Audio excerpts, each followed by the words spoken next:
Hey guys, welcome back to the Transformation Church Message Recap Podcast.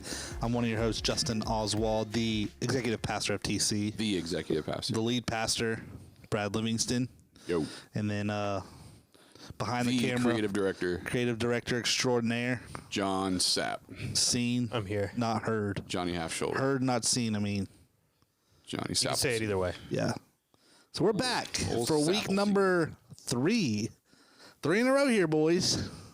3 in a row. That ain't too bad. No, we're doing it. You know? We're doing a thing. That is not too shabby, Yeah. in my opinion. Considering the last 6 months. That's good. Yeah, so we're It's the most consistent we've been with this thing. we're back. You know, I got other stuff I could be doing right now, but here we are. You know, it's all good. Oh, man. We're back for week 2, episode 2. What do we call the Sushi subtitles or the episodes? Or just week 2? Yeah. Well, Yeah, part two. Part 2. is what- Part 2 of round 4. It's so confusing. Yeah, so week number 2 in the series this year Yep. Yeah. is what we just finished. So Yep. Absolutely. how many more do we have? A few? I Couple? think we have 4 more. 4 more. Yeah, because it goes It's a 6-week into series. Yeah, it goes into March. Okay. I think it's a 6-week series. Yeah. So, yeah. So, Spoiler, I believe if all things go according to plan, that Pastor Dan will be making an appearance in the Sushi Sex and Subtitles series. oh, so. snap. Listen, a lot of people that I've talked to recently have talked about being here for the first time when Pastor Dan has preached, I really? and they really enjoyed it. Yeah, PD's Just a because, gangster. He's a gangster. He's a Yeah, gangster. absolutely. So. Yeah. No, I people talk about all the time. They're like, I don't want to offend you, but I really like you in Pastor. And it's like, I like it when Pastor Dan preaches. Like, it doesn't Yeah, offend it's me. different. Like, yeah, well, that's the thing. It's like, Yeah. me and him talk often about it, and it's probably, I don't think me and you talk about this very much, but I'm sure it kind of feels the same way where he's like, he kind of comes from this perspective where it's like, man, I know it's not like you, it's like when I preach, it's this way. And, and I know that people really like it when you preach this way. And I'm like, yeah, but they get, Yeah. 42 weeks out of the year, they hear me preach that way. Right. Like, do you, like we asked you to preach because we know, we Well, know. now we know there's even more. I mean, this year, other people, I mean, I did twice last year Yeah. Mm-hmm. on Sunday, and then we had 1 or 2 other guests outside of that, Yep. throughout the year. Yeah. So we've got, this year we've got quite a few, you're back on, I think I have twice. Pastor Rick's got once or twice. He's got twice. I think Maybe he might be 3. Yeah. I think he has 3. PD has 3 or 4, so, Yeah. Nate's going to get his first Sunday. Ooh, That's going to be, that'd be exciting. it's going to be a doozy. So yeah, so it's it's going to be a good year. For that kind of stuff. But yeah, so he's going to be making an appearance. So we have 3 weeks left. Someone tagged me today on a memory, apparently, because I did last year for Super Bowl. Oh, yeah. So today is a year exactly. So they tagged me on the year for one of the quote or something from the message. Jake Hedden. There you go. Shout out Jake Hedden. But Old Jake Hedden. apparently that was a year ago. Yeah. I said something about the lifeboat. I'd rather be in the lifeboat than on the yacht type thing or something. Like that. Well, I think it was well, I have it. I'm sure something about Man, I don't now sound stupid. Something about no one's impressed. Like for those of you swimming along the lifeboat, Oh yeah, like yeah. no one's impressed anymore. Like get in and pick up an oar. We need you. Like this is a going off our one of our code. The code, yeah, yeah. This is a lifeboat, not a. It's a rescue mission, not a yacht club or a lifeboat type thing. It's like some people are out there just swimming alongside the lifeboat. No one's impressed anymore. Like Hop in, grab an oar. hop in. We Help need us you. row. Yeah, We need you. So, That's cool. That was kind of the. yeah. I forgot you did Super Bowl last year. We're just out here. But I don't know if you were here. You were gone at one of those, I think. Oh, no, it was July. It was me and you July did when I was transition. Me and John, I mean, everybody was gone in July. Yeah. I had to do the transition in the service, close the service, preach the service. Yeah. John helped out. It was fun. Good times. It was something. It was fun. It was something. Yeah, no, it was good times. Yeah. Good times. This year, yeah, we got a little bit deeper bench this year. We do. So we can lean in on each other. So that's Thank good. God. Yeah, July's gonna be fun. I mean, between June and July, everybody has to take a Sunday off. So, Hey, that's what we do, baby. don't threaten me with a good time. Staying healthy. Justin's going to Miami. No, that's a good idea. I mean, well, yeah, I you'll be somewhere. I'll go somewhere. You're going somewhere. Why not? Tell Justin to take a Sunday off. I got points, dog. I got Bro, points. I told Ashley just the other day, I was like, we got to order our Amex Gold. I'm telling you, I got points. Points for days. Yeah. I got points. But no, it's been good, man. Sushi Sex Subtitles. We got number 2, week number 2. We kind of talked about the idea of, technically the sermon's called I Want It That Way, but it was like this idea of men and women and their design in marriage, and looking at what it looks like to pursue a wife for men and then find a wife, but then what it looks like after that, and for women, what it looks like to create a space in your home for your husband, that both of those things by God's design are necessary. And so we kind of walked through all of that on Sunday. And yeah, it was good, man. It was good. Honestly, it was one of those messages that, to truth be told, they're not my favorite message to preach. I was kind of struggling Sunday, like internally, and because like I think I did something that I rarely did, even in our pastor's room that we have, where I was like, did that make sense? Like, did that even was that even clicking? Like, was in my brain getting into their brain? Lo and behold, after you talk to everybody and the day's over with, everyone's like, yes, that was, like they're giving you feedback. Okay, good, because you're just hoping like it's sinking in. Well, and what I think I told you when you asked the question, and it's hard. I mean, how I don't know how do you get around it really without the coming in behind it like you did to clarify. Yeah. But there's a lot of generalizations. Yeah. Yep. Men, you do this. Women, you do this, and it's like. And that's not wrong, but it is a generalization, and obviously there's different levels of, like nurturing. I think was the one that come up women. Obviously we know women that are less nurturing than others. So if you're a less nurturing woman, to have your pastor or a preacher saying you are this without the acknowledgement that obviously. It comes in very right. Yeah. You would be. I think as a public speaker, you want to be careful of the generalizations. Sure. Which I think you were. Yeah. Yeah. So I was more careful for the women than I was the men. Yeah. Because I'm not a woman and I am a man. Yeah, you're not. But it also, at least currently, You currently don't identify that way. No, I'm just kidding. I couldn't help it. What service was it? I said something like that. I was like, if you're your husband or I was like, well, no, that would only be one of those. But, well, and that's because I think the one for men is that I think what a lot of men need is a little bit of a swift kick in the rear, if you will. And that's probably what they got, and I know I could see why being careful, because it plays into the criticism in our current society about masculinity, or maybe more importantly, toxic masculinity, to then have a man stand up there and say, women, you're this. Who are you to say what I am? It's like, I'm a man. Obviously that was kind of what you're preaching against a little bit, is what society says it means to be a man or a woman or a husband or a wife. There's pushback on some of that, but you also don't want to unintentionally play into. You don't want to bring on the criticism. Well, and that was part of the goal was, and it was like that probably could have been 4 sermons. Kind of match. Hey, look at that. That probably could have been 4 sermons if I wanted it to be. But it just that's not something I desire to harp on for 4 weeks.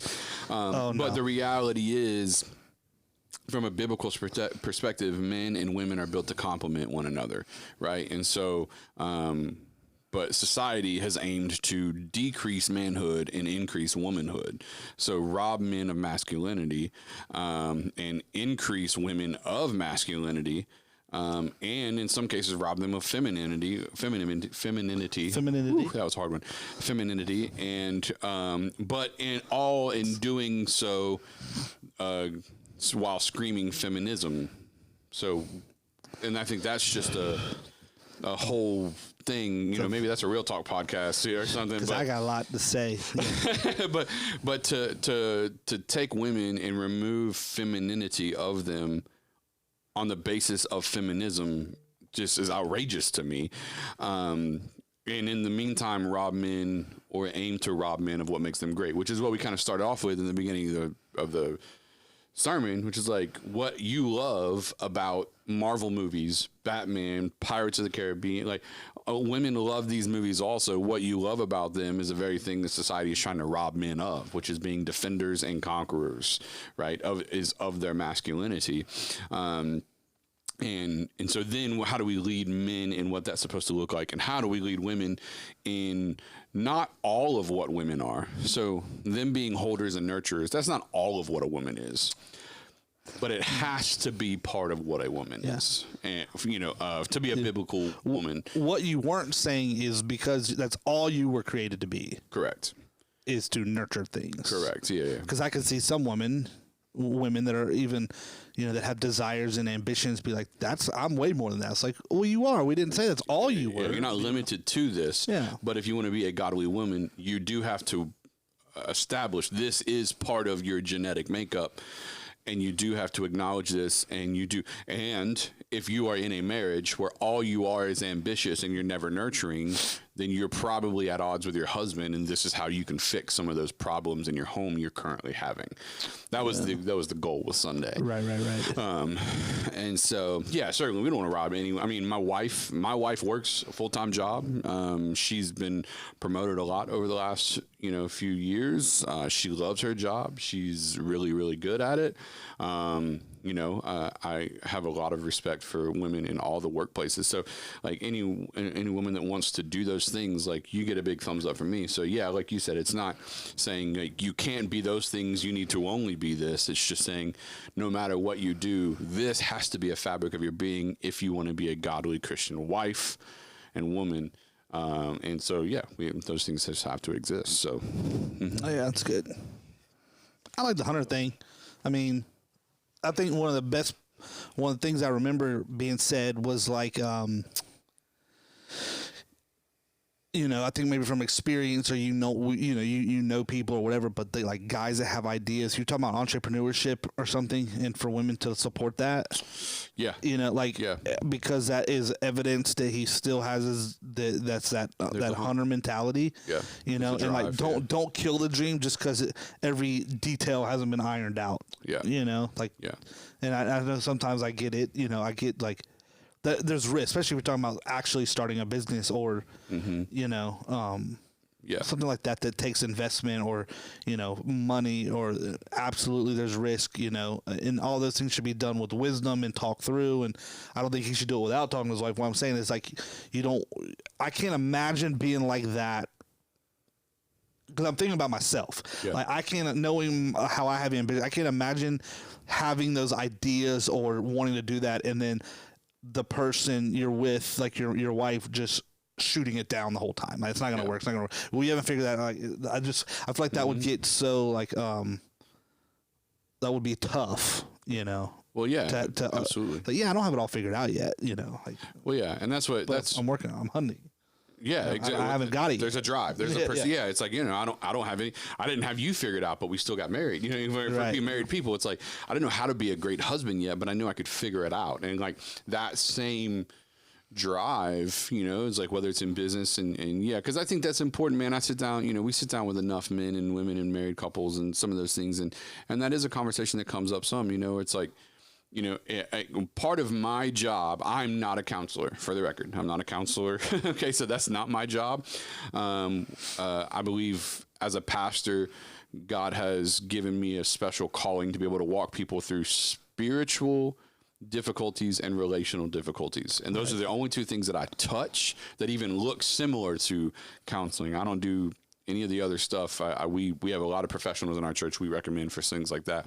But when I'm dealing with relational when I'm leading people relationally on how to build healthier components to that, and one of the things we see often is the man is still trying to allow that hunt that is in him to grow or to pursue or to be a driving factor. And a lot of times all we see is, kind of the wife sucking the air out of that balloon, if you will, or kind of deflating this passion.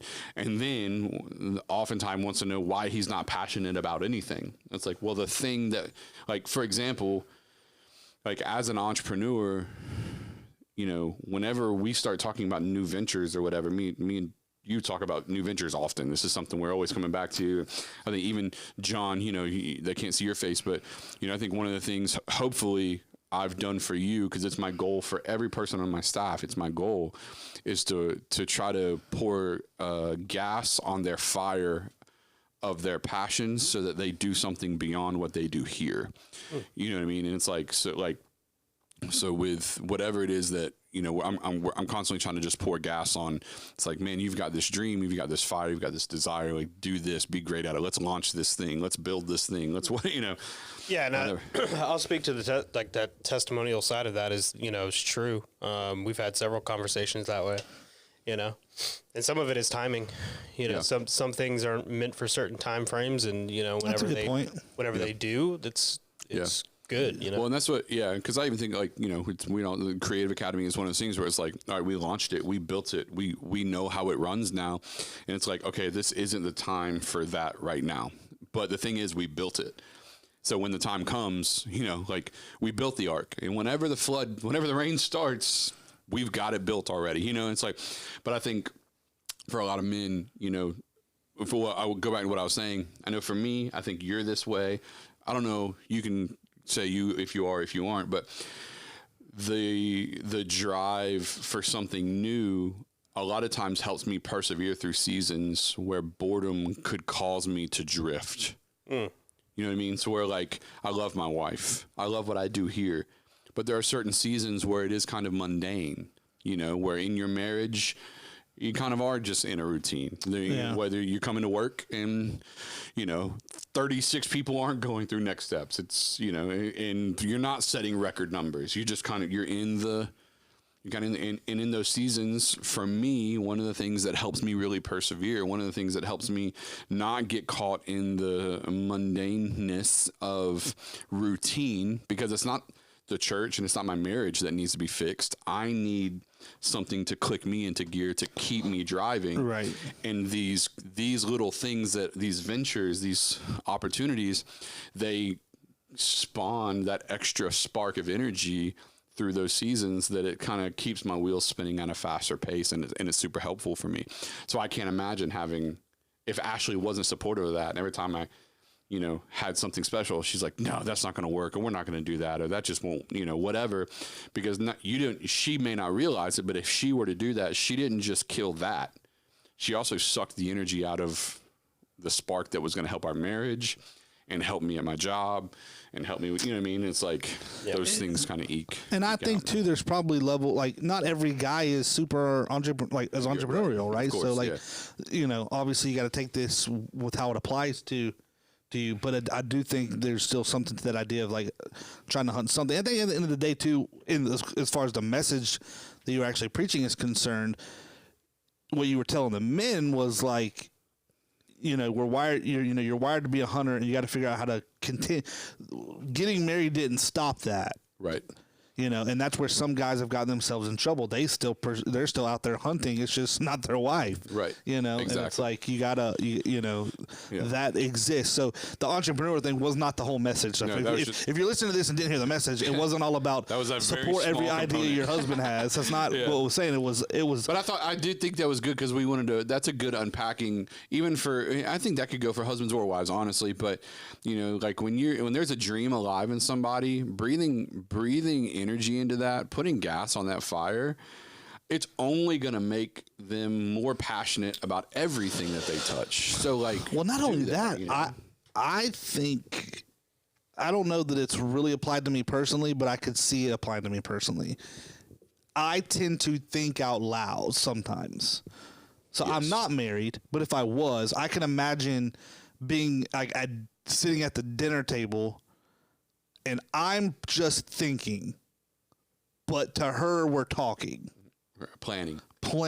Yeah. So if you're just thinking, but her you're planning. Yeah, but if she was a type that like said was like, well, that's like I'm not really asking to let's break this down. Yeah. I'm just trying to get it out of my brain. I'm thinking through it. I'm not saying I'm going to do this. Yeah. And there will come a time like if this was something to move on, then it's like now let's find the holes in it or whatever. Right. But I could see like if you didn't know each other well or didn't realize what your partner was doing, it's like, well, I'm not telling you we are going to do this. I'm just thinking out loud. Yeah, absolutely. Because sometimes you may have crazy, like, they're just crazy ideas. Especially if you're a person that generates ideas for stuff, you know? That's me, a 10 a day. Yeah, so it's like, I'm not telling you these are things you got to prepare. I'm telling you this so we can prepare as a family. We're going to do this. No, I'm just... I had this idea today, and like understanding that it was just an idea, and maybe not just sucking that out and just like, oh, that sounds great. Maybe you ought to give that some more thought. Like almost encourage it.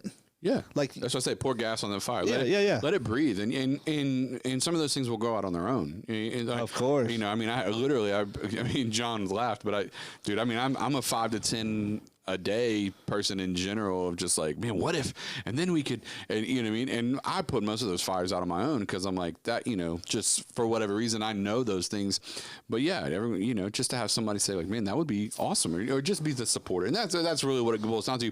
But particularly for men, because if they're not passionate about anything else in life, it's hard to see them be passionate about your marriage. And that's what we were getting at is it's like, if they don't have the opportunity to be passionate about racing their car or building that motorcycle or starting that business or whatever it is, like if they don't have a space to be passionate about something that continues the hunt, it motivates the drive, it creates the pursuit, right? It kind of helps them keep on going. If they don't have anything to be passionate about, then in the mundane seasons of your marriage, which are coming, they come for everyone, there's not going to be anything that helps keep the spark moving, not romantic spark, but just you're going to find them in a low place more often, and that spark can kind of help knock them out of that a little bit. And so those things are just super important. But you're right. What we were talking about on Sunday, when we're dealing with the hunt as a whole, is that most men need to understand, and I don't think this is talked about often, because it's like the belief system is you're hunting for a wife. Once you find a wife, you're no longer hunting anymore because you found it. And that's not true. For men, you're always on a hunt. Once you find a wife, the hunt changes, but the hunt is still very much there. Yeah. So for a lot of men, they found a wife and then the hunt switched to their career, or it switched to their schooling, or it switched to, for some people, another woman. They found their woman, so now they're just hunting for other women, right? It's like, and so the reality is the hunt is always there. For men, what we have to do is we have to redirect that hunt. We have to, all right, so from our perspective, when we're hunting, right? So for me, the hunt is I'm hunting for a new way to love Ashley better consistently, especially since she's always changing. Like she, you know, this year she's gonna be different than she was last year, and the year after that she's gonna be different than she was this year. Like she's just, man, like, and so the hunt is I'm looking and constantly hunting for how to love my wife better, because then I'm never satisfied. It's never mundane. I'm never trapped in, well, this is just what we do. Like those aren't ways that we live our marriage. Don't get me wrong. We have seasons just like everybody else where, you know, it's like things are less exciting. Like, you know what I mean? Where it's like, we're not traveling the world or throwing vow renewals or whatever. Like we go through seasons, but even in those seasons, like I refuse to let our marriage just be casual and whatever and just like old faithful and what we always do. It's like, no, I'm going to look for ways to love her better. And I'm going to take that hunt, that drive, and rather than let it be about this thing and that thing and that thing and that thing, I'm going to make sure at least part of it, because there is a hunt, and part of it does drive me to want to like grow the church and pastor people well and to launch all these side projects we're doing. Like, so all that is part of the hunt too, but part of it is going to go to loving my wife better and constantly pursuing after her. Yeah, that's good. And so the hunt for men is always there. And even one of the lines we used is that the hunt never goes away. You just have to learn to redirect it. And so you're going to have to redirect it back towards your wife. It reminds me of the movie Jurassic Park. Ah, all right. Like dinosaurs. Okay. And then there's a scene, where they're in the little Jeep things and they're going. Yep. And then the little goat rises up and then the cage lowers and they're watching and Daniel Goldblum says, no, not Daniel Goldblum, the other guy, the main guy, the doctor guy with the hat. I think it's him, maybe the one. Anyway, one of the he guys. says, they don't want to be fed, they want to hunt. We don't want to be fed, we want to hunt. That's right. So there you go. I mean, we want to be fed That's what I too, got. though. Yeah. They want to. So that's why they were breaking out of cages, and them velociraptors or whatever was tired of getting the goats just sent in there. They wanted to come. They wanted to go hunt for the goats. That was a T-Rex. Yeah, it was good analogy. Yeah, that's good analogy. Because You were it's spot close. on. So I'm like a though. T-Rex. It's spot on. Yeah. Just as a T-Rex. Yeah. Well, no, that's a spot on pretty reference. close. You got the short arms. So. Yeah, That is true. That's a spot on reference. Yeah, because it's like, it's in us. We are, and God put that in us. And again, thinking about humanity, like thinking from a anthropological perspective. So anthropology. So like thinking about human beings over the last 2,000 years, right? It's only for the last 50 of them that we haven't had to hunt and pursue and build. Like, you know what I mean? It's like, it's only the last 50 to 75 years that we were buying houses that were built by someone else, that we were buying food that was grown or killed by someone else. Like, you know what I mean? So thankful. but for real, so men are pre-wired with a component that only in the last 50 to 75 years has kind of we've had the luxury of it not having to exist, right? But that means that the design it's in there, like it is part of us, and so we can't get away from that, and we shouldn't want to. It's part of who we are, So Right. And I got on a couple soapboxes on Sunday just because I felt like I needed to speak to it. Some of these mama's boys. Oh yeah, you hit the mama's boys, Yeah. Especially second service. the little babies. You were going, 10 a.m. service. The 10 trying to a.m. get it right. service. Yeah, I was. Well, that bugs me. It's like you got 35-year-old Johnny still, living with his mom, paying no rent, not working a real job, having no career, nothing to show for himself. 6 failed, whatever's business relationship, whatever. And it's like, and he doesn't have anything to show for himself. And it's like, I don't have anything wrong with someone being in their 30s or 40s and being single. I have a problem with moms babying their boys, and they're supposed to be men, and they're still boys when they're 35. Like that, I have a problem with, And those are the moms that always defend it. It's like, wow, they're my baby, and it's like, good luck with that. Congratulations. Yeah, there's a big problem with that, and then you also have a generation not being raised by men. Facts. Only the mom there. Yeah. But that's even more so why you should that whole baby. I've never been down with that. It's like it's kind of gross. Your mom's a bit of a gangster though, so. Oh, my mom don't. Yeah, I ain't play. Yeah, my mom. My mom is a big that's my baby person, but she's also you can catch these like get out there and work. You know what I mean? Like she's one of them. Yeah, I mean that was just instilled in us. I mean like work and those type of things. Like nothing ever comes. Nothing was like gonna come free. Like obviously if there was like a you lost everything. If I lost everything and had to move in with mom for a little bit, obviously you're moving in with mom for like she ain't gonna let me live on the street. But at some point it's like, all right, but you gonna have a job. KFC down the road had a sign out. Yeah, you need to do this. You need to go get that job. Absolutely. Yeah, something. No, that's what, and that's what I say. It's like you need to. By the time you turn 25, and I know we got 25-year-olds in our church. By the time you turn 25, you need to have something to show for yourself. in my opinion. Yeah, it's just my opinion. You can take it for what it's worth. By the time you turn 25, you need to have something to show for yourself. You need to have a trajectory for your life, or assets that are appreciating, or something. You need to be, or at least on a career path where those things are going to be very obtainable in the near future. Like, you need to be doing something. You need to be doing something. I think, the idea of like finding my purpose, like we're a purpose finding church. Like, we believe in that. But for some people, it's like, if you ain't found it by the time you turn 23, 24, 25, just pick something.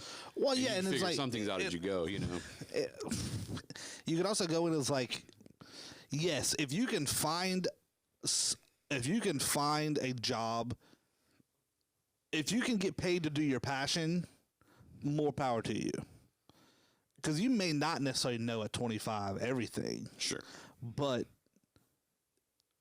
you need to be out there at least just working and doing the, contributing to society while you're finding it, or building it or whatever. At the end of the day too, like, and I don't know where I land on this. Like, I don't know where I land on the fact that, like, I feel like I love what I do and I don't feel like it's like work necessarily. Right.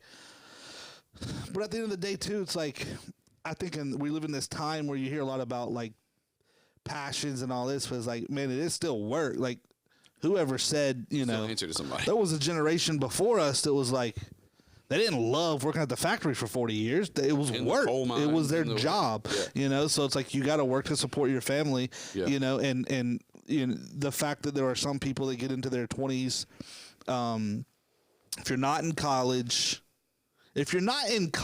you get to be about mid-20s. There's no business to still be living at home. Period.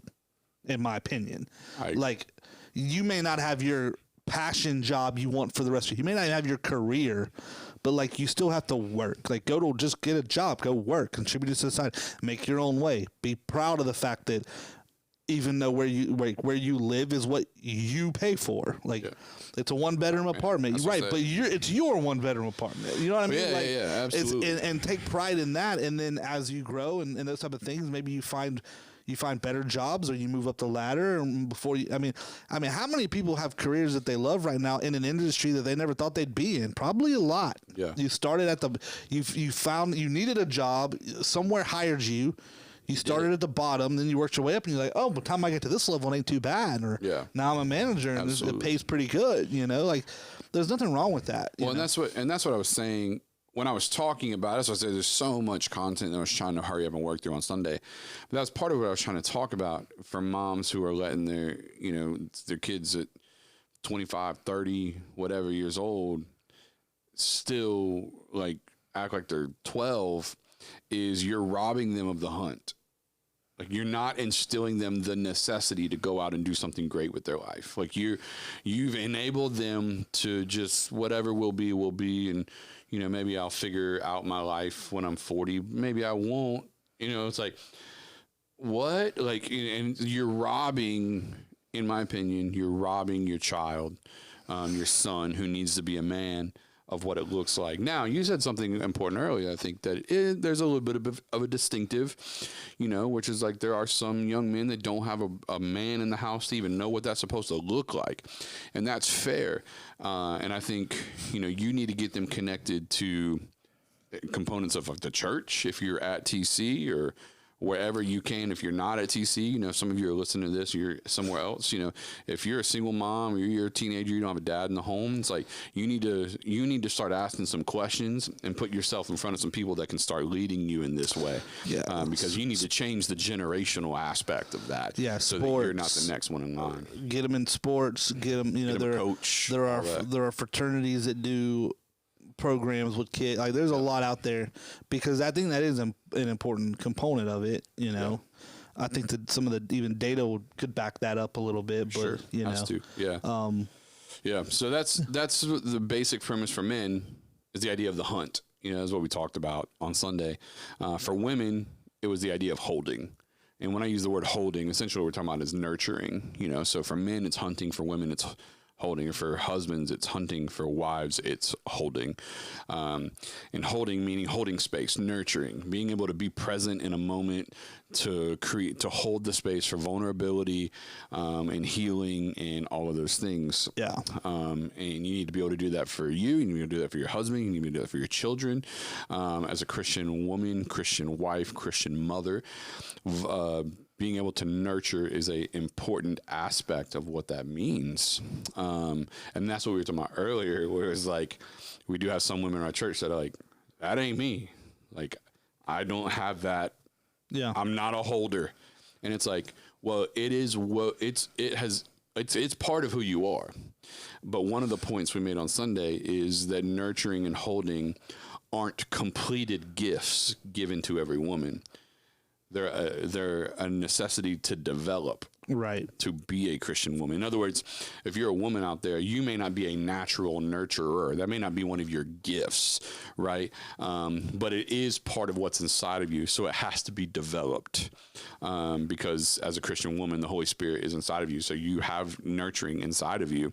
It just has to be developed. The same way character has to be developed, in the same way accountability developed, the same way, you know what I mean? Like perseverance is developed and your faith is developed. It's another thing that you have to start paying attention to and becoming intentional about it, to build that nurturing component if it's not a natural gift for you. So That's good. yeah. So, cause we know a number of women. I mean, even Tiff came up to me in the next steps room. I walked off the stage during the 11:30 service. Walked right off from preaching. She was like, "Well, you got me today," because she said, "I'm not one of those people, but I can see how God is saying you, but you need to get better. That's what it means to be a Christian woman, right?" So, yeah.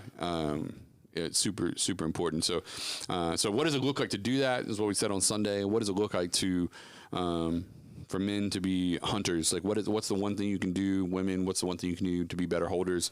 And the last point of what we talked about Sunday was trade intentionality for spontaneity, or trade spontaneity for intentionality.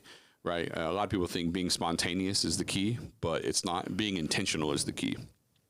So making sure that you're creating a space, make sure that you're, for men on the hunt, get intentional about pursuing your wife.